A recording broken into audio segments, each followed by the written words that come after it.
तारीखी मक्का मस्जिद की एक कीमती और नायाब घड़ी जो तकरीबन 100 साल से ज्यादा अरसे से मस्जिद की जीनत में इजाफा कर रही थी, वो गुज़िश्ता 8 बरसों से बंद थी और इसकी रिपेयरिंग के बाद उसे कारगर बना दिया गया है।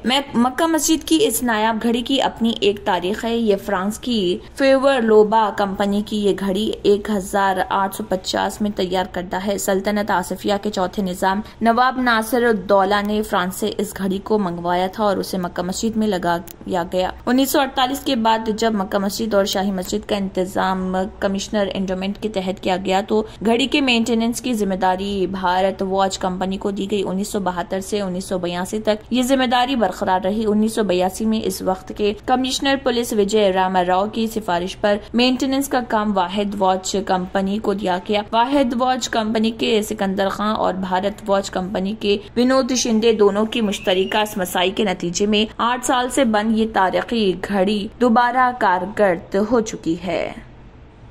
तेलंगाना हुकूमत ने असातिज़ा के तबादलों के सिलसिले में एक अहम फैसला लिया है। हुकूमत ने असातिज़ा के तबादलों के लिए साबिक़ जिले को बुनियाद बनाने का फैसला किया। वज़ीर तालीम सबिता इंदिरा रेड्डी ने कहा है कि हाई कोर्ट की तरफ से दी गई हिदायत के मुताबिक जिन असातिज़ा का सरकारी हुक्मनामा 317 में किसी दूसरे जिले में तबादला किया गया है, उन्हें पिछले हालात को मद्देनजर रखते हुए असातिज़ा के तबादले के लिए दरख्वास्त देने का मौका दिया जाएगा। हाई कोर्ट की तरफ से दिए गए अबूरी अहकामात के पस मंजर में वज़ीर तालीम ने अपने दफ्तर में महकमे तालीम के आला हुकाम के साथ एक जायजा लिया। असातिज़ा के तबादलों और तरक्कियों का अमल जो पहले ही शुरू हो चुका है जारी रहेगा और GEO 317 के तहत जिन असातिज़ा के तबादले किए गए हैं उन्हें रवा महीने की 12 से 14 तारीख तक ऑनलाइन दरख्वास्त देने का मौका दिया जाएगा। वज़ीर ने कहा है कि हुकूमत ने यह फैसला तमाम असातिज़ा को मुनासिब इंसाफ फराहम करने की नीयत से लिया है। सबिता इंदिरा रेड्डी ने कहा कि 59,000 दरख्वास्तें जो पहले ही पहुंच चुकी हैं उनकी जांच मुकम्मल की जाएगी। बोधन के गवर्नमेंट हॉस्पिटल में कांग्रेस पार्टी की जानिब से सर्वे किया गया और सर्वे करने पर यह मालूम हुआ है कि गवर्नमेंट हॉस्पिटल में स्टाफ की कमी है। जो प्रेग्नेंट लेडीज को स्कैनिंग होते वो मशीन तो है लेकिन उसको यूज कर रहे हैं और स्ट्रेचर्स के भी कमी है और बच्चों के डॉक्टर रिलीफ पर जाने की वजह से दूसरे कोई डॉक्टर्स अपॉइंट नहीं किया गया है। इसकी वजह से आवाम को मुश्किलात का सामना करना पड़ रहा और गवर्नमेंट डिस्ट्रिक्ट हॉस्पिटल तो बना दिया लेकिन इसमें वो फैसिलिटीज भी नहीं है। आज बोधन के अंदर गवर्नमेंट हॉस्पिटल का दौरा किया गया कांग्रेस पार्टी की जानिब से। सुदर्शन रेड्डी साहब के कहने पर यहाँ पर सारी आवाम को तकलीफ़ों का सामना करना पड़ रहा है। जो तकलीफ़ों के नाम हैं, यहाँ पर डिलीवरी लेडीज़ जो आ रहे हैं डिलीवरी के लिए, वो लोग को स्कैनिंग के लिए बाहर भेजा जा रहा है। हर स्कैनिंग को 3 से 4 हज़ार रुपये का खर्च है। तो ये गवर्नमेंट हॉस्पिटल किस नाम का है? ये TRS गवर्नमेंट से आज हम लोगों का ये सवाल है। आज आवाम को ये तकलीफ़ में देखते हुए कांग्रेस पार्टी को बहुत दुख और तकलीफ़ हो रही है। इसीलिए आवाम के बीच में हम लोग आकर ठहरे हैं। यहाँ पर डिलीवरी वाले लेडीज़ को परेशानी हो रही है, उन लोग को बाहर भेजा जा रहा है स्कैनिंग के लिए और यहाँ पर ना हड्डियों का डॉक्टर है ना यहाँ पर छोटे बच्चों का डॉक्टर अभी तक आए हैं। अभी 11:15 हो रहे हैं, 20 मिनट हो रहे हैं, लेकिन एक भी डॉक्टर अपनी सीट पर नहीं है। तो यहाँ पर छोटे बच्चों को परेशानी में देखकर उनके माँ बाप को तकलीफ हो रही है। इस वजह से कि वो लोग के पास पैसे नहीं है, वो लोग बाहर प्राइवेट में नहीं बता सकते।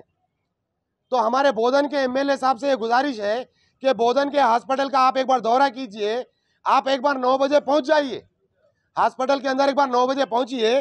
कौन डॉक्टर्स आ रहे, कौन नहीं आ रहे, कौन से पेशेंट्स की क्या तकलीफ है, आप लोग सिर्फ तकलीफ देखिए, वोट मत देखिए। इलेक्शन आ रहे तो सिर्फ वोट के लिए आते हैं आप लोग, तकलीफ देखने के लिए गवर्नमेंट हॉस्पिटल नहीं आते। शकील अहमद साहब से ये गुजारिश है कांग्रेस पार्टी की तरफ से कि आप लोग यहाँ पर आइए, गरीबों की तकलीफ को जानिए, इन लोगों से हमदर्दी जताइए ताकि वोट लेने की आस मत बताइए। 1,000-2,000 रुपये देके दो आप लोग वोट ले रहे हैं, 5 साल तकलीफ में डाल रहे हैं पब्लिक को, वो मत कीजिए। आप पैसा मत दीजिए लेकिन सहूलत दीजिए। ये हम कांग्रेस पार्टी की तरफ से आप लोग को डिमांड है। और एक बात ये कहना चाह रहा हूँ, जो डिलीवरी होने के बाद 12,000 रुपये जो लेडीज़ के अकाउंट में आते हैं, बच्चा पैदा हो या बच्ची पैदा हो, आज एक लड़का पैदा हो गया, दूसरा लड़का पैदा हो गया, तीसरा अब आपको गुर्दे में और पित्ते में पथरी यानी किडनी स्टोन या गैल ब्लैडर स्टोन होने पर नहीं है घबराने की जरूरत। शहर हैदराबाद में सालों से इस इलाज के लिए खानदानी सिलसिले से चला आ रहा है भरोसेमंद नाम RS यूनानी फार्मेसी, जहां पर खास तौर पर पित्ते में मौजूद पथरी और दोबारा पथरी ना होने का किया जाता है मुकम्मल इलाज। आपको इस दर्द से हमेशा के लिए मिल जाएगा छुटकारा। No side effects, no operation. तशखीस करते हुए दवाएं की जाती है फराहम, तो देर ना करें, जल्द ही तशरीफ लाए। RS Unani pharmacy, Bahadurpura X road, opposite Canara bank, Hyderabad. मजीद तफसीलात के लिए रब्त करें। रियासती हुकूमत का आइंदा मालियाती साल हासिल किए जाने वाले नए कर्जों के साथ जुमला कर्ज 4,86,302 करोड़ रुपए हो जाएगा, जिसका बजट में ऐलान किया गया है। FRBM के हुदूद में हुकूमत की जानिब से रास्त लिए जाने वाले कर्ज को बजट में पेश किया गया है। ये साल 2022-23 में 3,22,993 करोड़ थे। साल 2023-24 में 35,000 करोड़ का इजाफी कर्ज लिया जा रहा, जो बढ़कर 3,57,059 करोड़ तक पहुंच रहा। इसके अलावा पब्लिक सेक्टर्स के मुख्तलिफ इदारों को कर्ज हासिल करने हुकूमत की जानिब से दी जाने वाली जमानत को शुमार कर ले तो जुमला कर्ज 4,86,000 करोड़ तक पहुंच जाएगा। अगर आइंदा साल रियासत की आबादी 4 करोड़ होने का तखमीना लगाया जाए तो जिससे फीकस कर्ज 1,21,575 होने का अंदाजा लगाया जा रहा। उत्तर प्रदेश हुकूमत ने हिंद नेपाल सरहद पर चलने वाले तकरीबन 1500 गैर तस्लीम शुदा मदारिस तक पहुंचने वाले फंड्स के जराये का पता लगाने और वहां ज़ेर तालीम तलबा की तादाद के बारे में मालूमात इकट्ठा करने की मशक़ शुरू कर दी है। उत्तर प्रदेश मदरसा एजुकेशन बोर्ड के रजिस्ट्रार जगमोहन सिंह ने मुख्तलिफ अजला की अक़लियती बहबूद के अफसरान को लिखे खत में सरहद पर चलने वाले मदारिस की आमदनी और अखराजात के रिकॉर्ड के साथ तलबा की तादाद की तफसीलात तलब की है। रिपोर्ट के मुताबिक मदारिस को 3 ज़ुमरों में तकसीम किया जाएगा। पहले ज़ुमरे में 100 से 200 तलबा की तादाद वाले मदारिस की फहरिस्त दी जाएगी, जबकि दूसरे जुमरे में 200 से 500 से ज्यादा तलबा के अंदराज वाले मदारिस की फहरिस्त दी जाएगी और आखिरी जुमरे में 500 से ज्यादा तलबा की फहरिस्त होगी।